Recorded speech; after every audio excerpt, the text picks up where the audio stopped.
आज की इस चर्चा में हम संसाधनों के संबंध में प्रचलित दो विचारधाराओं को लेंगे। प्रथम विचारधारा परंपरागत है तथा दूसरी विचारधारा वर्तमान में प्रचलित विचारधारा है। परंपरागत विचारधारा को हम संसाधनों के संबंध में स्थैतिक विचारधारा भी कहते हैं। इस विचारधारा की तीन विशेषताएं हैं। प्रथम यह है कि संसाधन केवल भौतिक पदार्थ मात्र होते हैं। इस परंपरागत स्थैतिक विचारधारा का यह मानना था कि संसाधनों के अंतर्गत केवल ऐसी स्थूल भौतिक तत्व अथवा पदार्थों को ही शामिल किया जा सकता है जिन्हें हम अनुभव कर सकते हैं, जिन्हें इंद्रियों के द्वारा जिन्हें जाना जा सकता है। ऐसी ठोस अनुभव जनित वस्तुओं को ही इस विचारधारा में संसाधन माना गया था। उसमें प्रकृति द्वारा प्रदत्त अथवा प्रकृति प्रदत्त वस्तुओं में परिवर्तन करके मानव द्वारा निर्मित ठोस पदार्थ या स्थूल पदार्थों को ही शामिल किया जाता था। आजकल यह विचारधारा इस वैचारिक बिंदु पर संसाधन के संदर्भ में यह मान्यता प्रचलित है कि संसाधन केवल भौतिक पदार्थ नहीं है।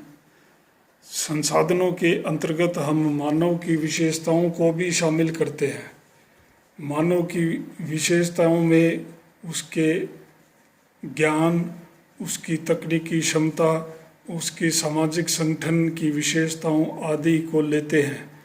ये सभी स्थूल न होकर अस्थूल अथवा अभौतिक वस्तुएं हैं, किंतु मानव के लिए उपयोगी होने से ये सभी संसाधन के रूप में है। किंतु परंपरागत विचारधारा में केवल ठोस या स्थूल पदार्थों को ही संसाधनों में लिया जाता था। इस विचारधारा का दूसरा बिंदु यह था कि संसाधन केवल पूंजी अथवा संपत्ति होते हैं।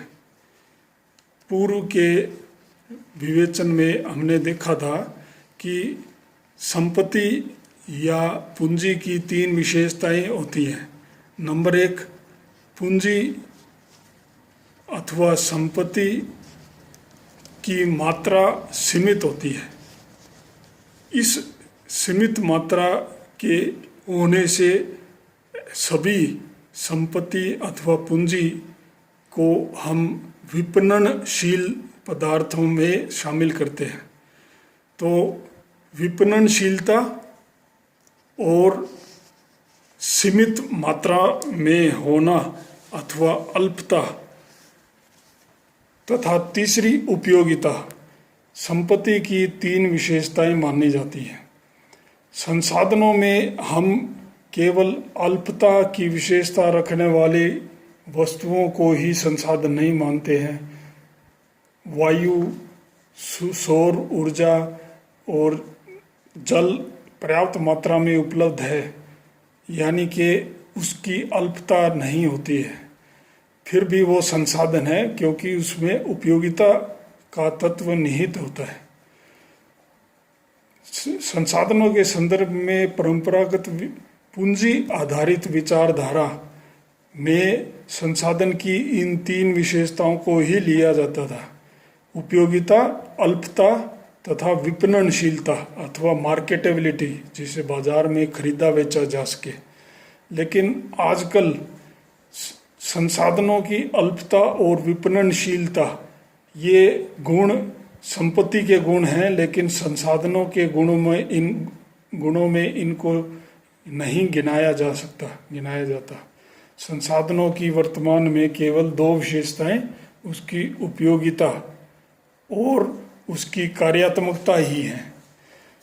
परंपरागत विचारधारा की तीसरा बिंदु मानता था कि संसाधन सुगम रूप से प्राप्य हैं, जो आसानी से प्राप्त है वही संसाधन है।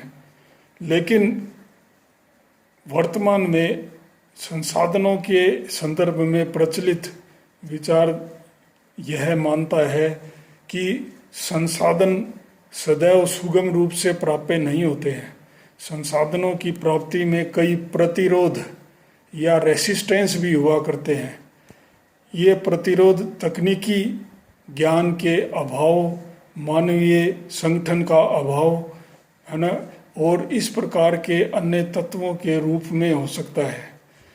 तो संसाधन सुगम रूप से प्राप्य हैं, संसाधन संपत्ति के रूप में हैं, और संसाधन केवल भौतिक पदार्थ मात्र हैं। ये तीन विशेषताएं, ये तीन बिंदु स्थैतिक विचारधारा के अंतर्गत माने जाते थे। लेकिन आजकल इन तीनों बिंदुओं को हम मान्यता नहीं देते हैं।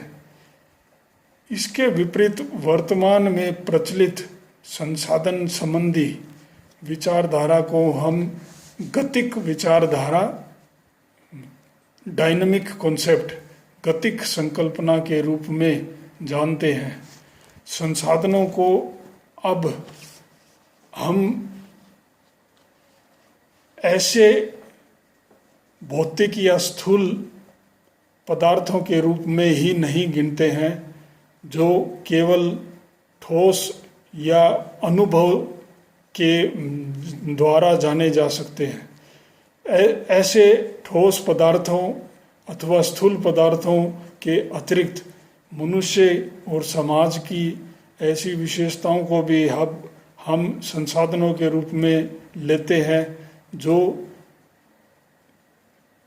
जिन्हें प्रत्यक्ष रूप से देखा या अनुभव नहीं किया जा सकता, जो एक पदार्थ के रूप में न होकर अस्थूल तत्वों के रूप में, विशेषताओं के रूप में होती है।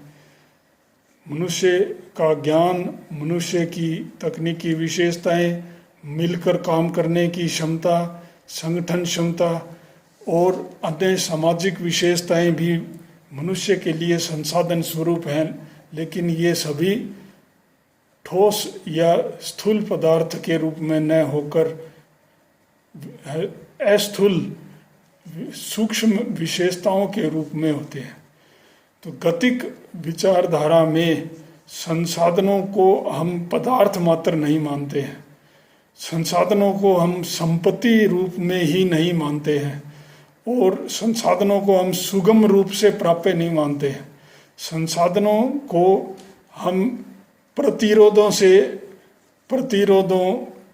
से रहित करके ही प्राप्त कर सकते हैं। जितना प्रतिरोधों को दूर करेंगे, अज्ञानता को, तकनीकी क्षमता के अभाव को दूर करेंगे, उतने संसाधनों की उपलब्धता और संसाधनों का विकास अधिक होगा। गतिक विचारधारा मनुष्य को केंद्रीय भूमिका प्रदान करती है। संसाधनों के निर्माण और विकास में मनुष्य की केंद्रीय भूमिका है। संसाधन कार्यात्मक एवं संक्रियात्मक माने जाते हैं। कार्यात्मक इसलिए होते हैं कि संसाधन मनुष्य के लिए कोई कार्य अथवा उपयोगिता प्रदान करते हैं। मनुष्य के लिए कोई ना कोई सेवा या उपयोगिता वो रखते हैं, इसलिए संसाधनों को कार्यात्मक कहा गया है। जिन वस्तुओं अथवा विशेषताओं में से कार्यात्मकता को निकाल दिया जाए तो वे वस्तु अथवा विशेषताएं संसाधन नहीं कहला सकती हैं। संसाधन बनने के लिए उनमें कार्यात्मकता एवं संक्रियात्मकता होनी आवश्यक है। अगर मृदा उपजाऊ है तो मनुष्य के लिए वो भोजन का उत्पादन करने में समर्थ हो सकती है, तो उसमें कार्यात्मकता उत्पन्न हो जाएगी। ऐसे कार्यात्मक रूप से महत्व रखने वाली मृदा ही मनुष्य के लिए संसाधन है। अगर मनुष्य के अविवेकपूर्ण कार्यों के कारण कोई मृदा बंजर रूप में परिवर्तित हो जाए तो उसमें प्रतिरोधों का अनुपात बढ़ जाता है और उत्पादकता घट जाती है। तो ऐसे संसाधन की कार्यात्मकता घट जाने से वो संसाधन की विशेषताओं को खोने लगता है। इसलिए कोई भी संसाधन तभी संसाधन है जब वो मनुष्य के लिए कोई कार्य करता है। संसाधनों का निर्माण मानव के प्रयासों से होता है। कोई भी वस्तु अथवा विशेषता तभी संसाधन बनती है जब वो मनुष्य के लिए क्रियात्मक होती है, मनुष्य के लिए उपयोगी होती है और मनुष्य के लिए कोई कार्य संपन्न करती है। मनुष्य के लिए कार्य संपन्न करती है और उसे संसाधन बनाने वाला मनुष्य ही होता है। मनुष्य की तकनीकी एवं उत्पादक संगठनात्मक क्षमताओं एवं कार्यों के कारण ही संसाधन अपना स्वरूप ग्रहण करता है। इसलिए संसाधन को निर्मित करने में मानव की केंद्रीय भूमिका होती है। मानव के प्रयासों से ऐसे तत्व संसाधन बन जाते हैं जो पहले उदासीन तत्वों के रूप में थे।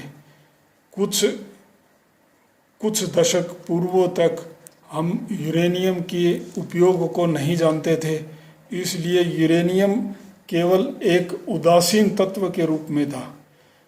उसके उपयोग की तकनीकी क्षमता हमारे पास नहीं थी, अर्थात प्रतिरोध अधिक थे और उसकी उपयोगिता हम नहीं जानते थे। इन प्रतिरोधों को हटाकर तकनीकी क्षमताओं को विकसित करके यूरेनियम को हमने संसाधन में ऊर्जा के एक महत्वपूर्ण स्रोत के रूप में बदल लिया है। इसलिए संसाधन का विकास मानव के प्रयासों का प्रतिफल होता है।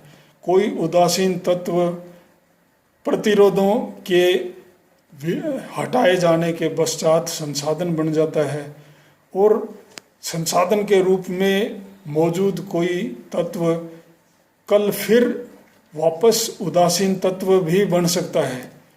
क्योंकि उपजाऊ मृदा को मनुष्य बंजर बना देता है तो वो उदासीन तत्वों में बदल जाएगी, संसाधन नहीं रहेगी। इसलिए गतिक विचारधारा के अंतर्गत संसाधनों को मानव के प्रयासों से जोड़ा जाता है। संसाधनों की क्रियात्मकता उपयोगिता मानव से जुड़कर ही होती है। ऐसी विचारधारा को हम संसाधनों की गतिक या गतिशील डायनेमिक संकल्पना कहते हैं। जिमरमैन द्वारा प्रतिपादित छायापुंज सिद्धांत अथवा फैंटम पाइल थ्योरी का उल्लेख भी इस संदर्भ में किया जा सकता है। उदाहरण के लिए सन 1980 में भारत में उपलब्ध कोख कोयला, जिसका उपयोग इस्पात बनाने में किया जाता है, इसके कुल भंडार 2000 मिलियन टन थे। उस समय उपलब्ध तकनीकी ज्ञान के आधार पर 1 टन लो इस्पात बनाने के लिए 2 टन कोयले की आवश्यकता होती थी। अर्थात 1 टन कोयला हमें आधा टन इस्पात बनाने में मदद करता था। लेकिन समय के साथ तकनीकी क्षमताओं में अभिवृद्धि होने के कारण वर्तमान में 1 टन कोयले से हम 2 टन लो इस्पात का निर्माण कर पाते हैं। अन्य बाई प्रोडक्ट भी अधिक मात्रा में उपलब्ध हो पाती हैं।